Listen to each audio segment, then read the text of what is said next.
What's up, everyone? I am currently in, the middle of nowhere, New Mexico, almost to Arizona. This is the final stretch home. I'm done with doing the shows and interviews for now. I have a lot of episodes filmed for the Peddling Woods series, and once I get home, I will be editing and posting all of those in order of how I filmed them. The last couple days have been a little bit rough driving. I caught a little bit of a cold, and I think it's from, I was in Maine 3 days ago. Maine, New York City, then Virginia, and then Mississippi and Texas, all within 3 days. So I think traveling through the different climates, different allergens and pollution and temperatures really impacting my system. It really sucks. I'll be back in the shop in a couple of days, back to work on custom orders and fulfilling all of your guys' orders who are waiting for things to be made. And moving forward, we're getting into the holiday season. I do have a lot of shows booked for the holidays. I do mostly local shows though. I don't travel a long distance during the holiday season. We will be taking a trip up the West Coast for a couple of weeks. So when I was in Mississippi, I met up with a brand called Munson And Brothers, and we're talking about doing a collaboration. They're a beard grooming company, and they've been looking to add a shave line, so we're discussing the terms currently. I just finished hanging out with Sean Stone from Stone & Sons Woodworking. We filmed an episode for the Peddling Woods series. And just down the street from Sean, he told me about these guys, Munson And Brothers, make beard grooming products and men's grooming supplies, so I figured I'd drop by, pay them a visit, and see what they have going on. I used to be a stockbroker, and that's what I did. I worked for one of those first name, last name companies, and what I enjoyed was processes that I could control. So, man, we made anything. Buddies and I got together like Dustin, and we made beer, and then we started making soap, Fight Club style, and I just really liked being able to start something, and then finish it, and then have that whole control aspect to it that you didn't get from the markets, and then from there, it started because my little girl. She's like 1.5 at this time, and she had some real bad dry patches on her skin. And so we used some over-the-counter products, and she would cry every time we put it on her because it was burning her skin. Yeah. And so I look at the back of it, and there's a bunch of stuff that I couldn't even pronounce. And alcohol is a major one, which can dry out the skin a lot. And I thought, okay, this is supposed to help her. And that's when I started learning about the magic of shea butters and jojoba oils and argan oils and all these fantastic, like, super fatted stuff that can really help damage skin. And that's really started the basis of our beard balm. Yeah. So based off this and all my buddies having beards and complaining about having itch and all this stuff, I started looking at the ingredients and comparing. Like, I'm a huge fan of like Honest Amish. Yeah. Great product. Looking at my products, what I'm using in my stuff already versus theirs, I think we've got a really good product on our hands. And from there, we started scenting it with things like frankincense and myrrh, which is just awesome. The history behind frankincense and myrrh, and it's been burned in temples for 5,000 years, and that reverence that you get when you're putting something like that on, and you think about the sacredness of the oils. Yeah, something special to do for yourself, and take the time to take care of yourself. That's a good thing, right?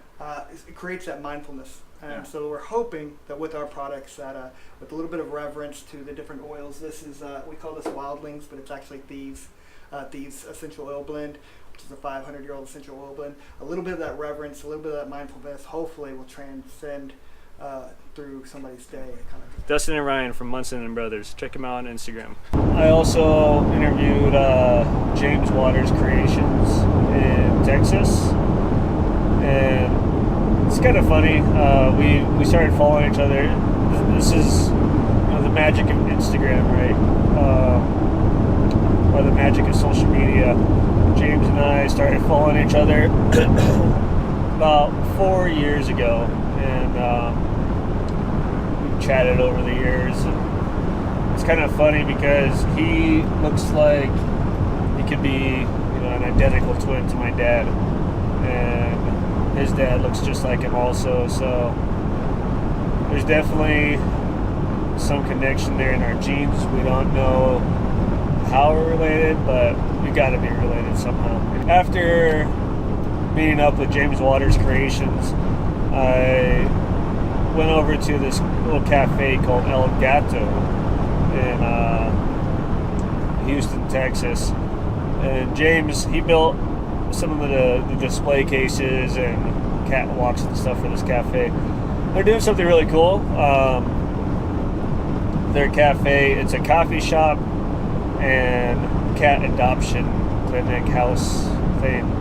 Anyways, you can go there and have a cup of coffee and hang out with a bunch of cats. So if you like cats, definitely go check out this cafe in Houston, Texas. All right, let's go take a look inside this coffee shop and see what James creates. I guess he built like all the racks and everything for this shop.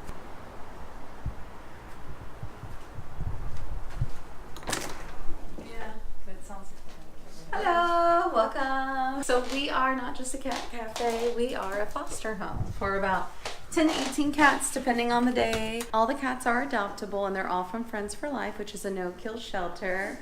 And people just come to either get cat therapy or hopefully the cats can find their forever home. And yeah, that's pretty much what we're here for. We are at 508 P-Core, Houston, which is right behind Nia Moves, which is the yellow brick building, and we are the bright lime green building. James created this walkway, and I believe, if I'm not mistaken, you can ask him, this was his first creation. And now, of course, he's done many of them. But basically, that's what gives it the catification. And catification is a term that's for making the environment more cat friendly. So basically they're able to run up and down this, and then he also made these cat heads, which is like a little hideaway. So whenever you have time to come play with the kitties, feel free to come on by and have a perfectly good time. All right, guys, there you have it. They have a really cool shop set up here with the cats you can hang out with, and they also make some really great coffee. So if you're ever in Houston, come check out El Gato Cat Coffee House. The last couple of days of driving home, I've been watching a lot of vlogs and a lot of YouTube videos and things like that, and talking to a lot of people on the phone, and it just got me thinking, like, what do you guys want to see in my vlogs? I would like to make these vlogs interesting and entertaining to you guys. So if you would just let me know what you would like to see or what you want to hear about in these vlogs, or if you want me to do something in particular, what interests you guys. Because I'm making these for you and for myself, but mostly I'm making these for your guys' entertainment. I want to show you guys, what it's like to do what I do. Leave a comment down below and let me know what you guys would like to see in the future vlogs. When I get back to the shop, I'm going to be getting back to work on building up inventory and getting ready for the holiday season, and ready for all the shows and fulfilling wholesale orders and things like that. I'm also going to be building out my shop a little bit, changing a couple things around. I have a few projects I need to build. I need to build a miter station and a new outfeed table for the new table saw that we're going to get. I'm going to be building out the shop and making it more video friendly, basically. I plan to start making a lot of project videos and build videos, not necessarily DIY or how-to videos or anything like that. Basically, I want to make projects and shoot videos of how I make those projects and make it entertaining and cinematic and artistic. So, there's all these woodworking videos that I watch online, and I really like cinematics and I would like to show more of the artistic side of woodworking, and like videos that are a little more therapeutic to watch rather than, you know, how to make this or how to make that. Ramai commented a little while ago on one of my vlogs that he wanted to see me make a bandsaw box on the new Laguna bandsaw that we got. So I think for the first project video, I'm going to do a bandsaw box on the Laguna. If you leave a comment down below, I'm going to be doing a monthly shop project video like I've mentioned before. And if you want to see something made in particular, just leave a comment and I will add it to the list.